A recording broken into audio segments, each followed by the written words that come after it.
ये जो गरीब लोग होते हैं ना, इनको बड़ी नींद आती रहती है, 24 घंटे खाली सो सकते हैं। मेरी वाइफ का प्रॉब्लम था, बच्चे का प्रॉब्लम था, ये घर में प्रॉब्लम था, बोल के मैं लेट आया। ये तो कोई भी कुत्ता बोल सकता है। आप जिस गाड़ी पे चढ़ के चलाते हो उसका सर्विसिंग करते हो, लेकिन ये जो चला रहा है उसका सर्विस ही नहीं करते हो। जो डिवाइडर पे सोते हैं ना रोड पे, ट्रक उसके ऊपर से चला जावे उसको पता भी नहीं चलता। यानी मैं हमेशा बोलता हूं, जितना भी कमाते हो उसका 20% अपने कटिंग के लिए लगाओ। यानी बुक्स खरीदो, ऑडियो खरीदो, वीडियो खरीदो, ट्रेनिंग प्रोग्राम अटेंड करो, अपने गुण को बढ़ाने की कोशिश करो, अपने नॉलेज को बढ़ाने की कोशिश करो, क्योंकि आपके अंदर की अभी की जो क्वालिटी है, इससे आप गरीबी रहने वाले। और आजीवन अगर अमीर बनना है, पूरी जिंदगी भर आपको अमीर बनना है और जिंदगी भर आपको कमाते रहना है, तो जितना भी इनकम कमाते हो उसमें 20% अपने सेल्फ इंप्रूवमेंट पे लगाओ।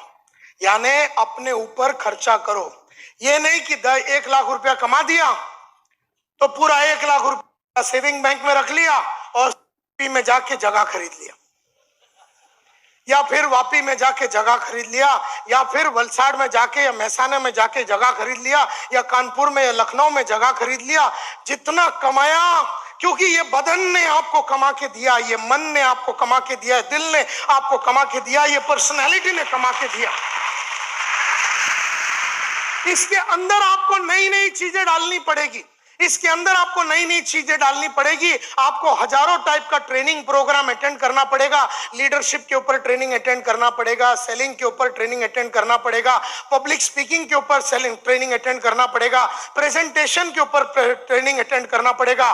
बहुत सारी किताबें हिंदी, इंग्लिश, गुजराती में बाहर आपको मिलेंगे मेरे, और वो सब किताबें खरीदना पड़ेगा, वो सीडी खरीदना पड़ेगा। एक एक सीडी में एक एक बातें बताइए। जैसे लीडरशिप मल्टीप्लायर में मैंने बताया है सीडी में कि लीडर कैसे बनते हैं, चेंज मल्टीप्लायर में मैंने बताया है कि अपने आप में परिवर्तन कैसे लाना है, फियर मल्टीप्लायर बोल के थोड़े दिन पहले मैंने काशीनाथ घाणेकर हॉल में फियर मल्टीप्लायर, डर को कैसे काबू करने का फियर मल्टीप्लायर बोल के सीडी है। तो जो जो डर है, जिसके जिसके अंदर डर है, उसे वो सीडी लेके, वो सीडी सुन के अपने अंदर का डर अगर निकालोगे, लेकिन वो सीडी फ्री में तो आएगा नहीं, उसके पैसे लगेंगे। और वो पैसे लेके जब आप वो सीडी देखेंगे तो ये आदमी बदलता है। ये जब जब बदलेगा ये रिटर्न ज्यादा देगा, ये जब जब बदलेगा ये रिटर्न ज्यादा देगा। अगर ये बदल नहीं रहा है तो आज ये लाख रुपया दे रहा है तो कल 80,000 देगा, क्योंकि इसकी सर्विस नहीं हुई। कल 70,000 देगा, परसों 50,000 देगा, तरसों 30,000 देगा, उसके बाद 10,000 आएगा। यही बॉडी जो एक जमाने में, यही बॉडी और माइंड जो एक जमाने में लाख रुपया महीने का देता था, यही बॉडी और माइंड तुम्हें 10,000 पे लाके खड़ा कर देगा। क्योंकि गाड़ी का सर्विस नहीं करोगे। आप लोग गाड़ी का सर्विस के लिए लेके जाते हो, कार सर्विस को देते हो, 5,000 किलोमीटर में आप गाड़ी सर्विस को देते हो, 2,000 किलोमीटर में बाइक सर्विस को देते हो। समझो आप सर्विस नहीं करते हो तो आपका ब्रेक लाइनर नहीं चलता, आपका इंजन का ऑयल नहीं बदला, आपका गियर ऑयल नहीं बदला, आपका ग्रीसिंग नहीं हुआ, आपका ऑयल पानी बदला ही नहीं। आप जिस गाड़ी पे चढ़ के चलाते हो उसका सर्विसिंग करते हो, लेकिन ये जो चला रहा है उसका सर्विस ही नहीं करते हो। और जब जब आप इसके ऊपर काम नहीं करोगे, जब जब आप इसके ऊपर काम नहीं करोगे, तब तक ये रिटर्न कम कम देता जाएगा। ये याद रखना। देयरफॉर लाख रुपया कमाया तो कितना रुपया इसके ऊपर सर्विस करने में लगाने का? 20,000 रुपया। अगर इस पे लाख रुपया कमाते टाइम 20,000 रुपया इस पे खर्चा किया, ये 2 लाख देगा, और इस पे 40,000 खर्चा किया तो ये तुम्हें 5 लाख देगा। लेकिन ये बात गरीबों को समझ में नहीं आती, ये सिर्फ अमीर लोग समझते हैं इस बात को। देयरफॉर अमीर लोग बहुत अपने ऊपर खर्चा करते हैं, और गरीब लोग अपनी गरीबी की वजह से ये सोच नहीं पाते हैं, उनकी समझ नहीं है कि पढ़ाई लिखाई से अब जो आदमी अनपढ़ गवार है, जो पढ़ता नहीं है, उसको यह समझ ही नहीं है कि पढ़ाई लिखाई का महत्व क्या है। पढ़ाई लिखाई का महत्व सिर्फ वही आदमी जानता है जिसे यह मालूम है कि पढ़ाई से फायदा क्या होता है। देयरफॉर गरीबों में यह बात होती ही नहीं है। एक गरीबों का कोई लक्ष्य नहीं होता। जो डिवाइडर पे सोते हैं ना रोड पे, ट्रक उसके ऊपर से चला जावे उसको पता भी नहीं चलता। ये जो गरीब लोग होते हैं ना, इनको बड़ी नींद आती रहती है, 24 घंटे खाले सो सकते हैं। ये लोग ट्रेन में चढ़ते हैं ना तो खड़े रह के सोते हैं, क्योंकि इनको किधर जाना तो है नहीं, और दादर आएगा तो इसको वैसे ही लोग उतार देंगे।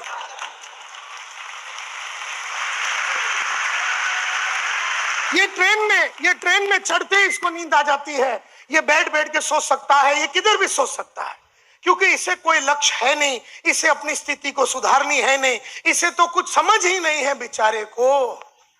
मैं उसे बेचारा बोलता हूं क्योंकि एक्चुअली उसको समझ नहीं है बेचारे को। मैं नहीं जानता हूं कि तुम्हारी, तो देयरफॉर अमीर बनना है तो पहले सोच में अमीरी लानी पड़ेगी। पहले सोच में अमीरी लानी पड़ेगी। ये जो अमीरी है ना, ये टेम्पररी है। अगर सोच परमानेंट है, सोच परमानेंट है।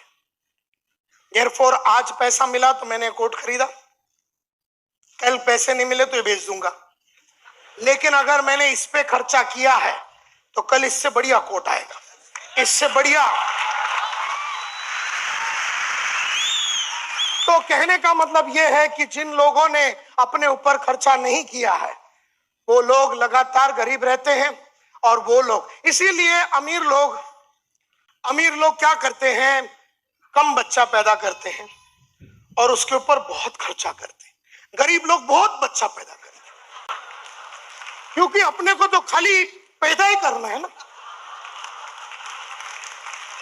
उसको पढ़ाना लिखा तो है नहीं। रात को कार्यक्रम करो, अगला दिन माल निकालो।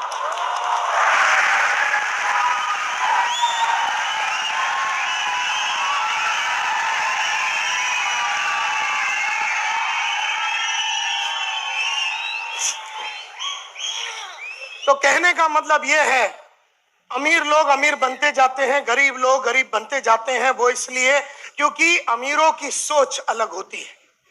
आपकी भी सोच बदल सकती है, तो इसके लिए तो हम आए हैं। अब हम आए हैं तो सोच बदलनी आए। तो मेरी बातों को अगर सीरियसली लेंगे तो नहीं, बोलने की जरूरत नहीं है। हाँ हाँ बोलते हैं, करते कुछ नहीं। हम कोई पाइपलाइन से थोड़ी ना आए हैं। आपकी झूठी ताली और झूठी बातों पे हम फिदा होने वाले नहीं हैं, क्योंकि अभी तक कर लेने वाले थे। अगर तुम्हारे में अमीरी की सोच थी तो अब तक अमीर बन चुके होते। तो कहने का मतलब यह है कि सिर्फ फिदा नहीं होना है बातों पे, सिर्फ मेरी बातों पे फिदा नहीं होना, उसे अमल करना है। Are you with me? अमल करना है उसको, क्योंकि अमल नहीं करोगे तो कोई फायदा है नहीं। जिसको मालूम नहीं है वो रातों रात गांव भाग जाएगा और ये भूल जाता है कि उसके नीचे कम से कम 5000 लोग काम कर रहे हैं, उसकी इंस्ट्रक्शन के लिए रुके हुए हैं, और उसे ऐसा गायब नहीं होना चाहिए था, इसे मालूम ही नहीं है। बेचारा गरीब है, सोच में गरीब है वो, सोच में गरीब है वो। को, बाप को, दुनिया को, समुदाय को, कंपनी को, प्रोडक्ट को, सर्विस को, जिंदगी को कोसते रहोगे, क्योंकि तुम्हारे पास कोसने के सिवाय और मसाला तो है नहीं। मसाला होते तो लड़ते, मसाला नहीं है तो लड़ाई के पहले ही गिव अप कर देते। जैसे कुछ भी हो जाए, बंबई में राइट हो जाए, नायर साहब को इधर 6 बजे आना है, बंबई बंद हो जाए, नायर साहब को इधर आना है, कुछ ना कुछ चक्कर चला के मैं इधर 6 बजे के पहले पहुंच जाऊंगा। ये समझ है मेरी, ये इससे पैसा मिलता है, ये समझ है मेरे को, इससे नाम बनता है, ये समझ है मेरे को, इससे मेरी औकात बनती है, ये समझ है मेरे को, इससे मैं टफ बनता हूं, ये समझ है मेरे को, इससे मेरी ग्रोथ होती है, ये समझ है मेरे को। मैं कभी ये नहीं बोलूंगा ट्रैफिक जैम था, मेरी वाइफ का प्रॉब्लम था, बच्चे का प्रॉब्लम था, ये घर में प्रॉब्लम था, बोल के मैं लेट आया। ये तो कोई भी कुत्ता बोल सकता है। लेकिन हम कंप्लेन नहीं करेंगे, ऐसा कमांडमेंट दिया था कि नायर साहब लाइफ में कंप्लेन नहीं करेंगे। ये कमांडमेंट दिया था, ये इंस्ट्रक्शन दिया था, ये हमने अपने आप को डायरेक्शन दिया था। जैसे एक चीज हमने डायरेक्शन दिया कि जिंदगी भर जवान रहूंगा, डायरेक्शन इसको बोल के रखा है, एकदम कच्ची कली रहना मरते दम तक। अब मैं 50 का हो गया हूं, 29 सितंबर को मैं 50 का हो गया। तुमको लगता है मैं 50 का आइटम दिखता हूं? हाँ, 19 की कच्ची कली लगते हैं, ऐसा साहब बता रहे हैं। कहने का मतलब यह है कि हमें मालूम है कि इन सब चीजों से क्या होता है।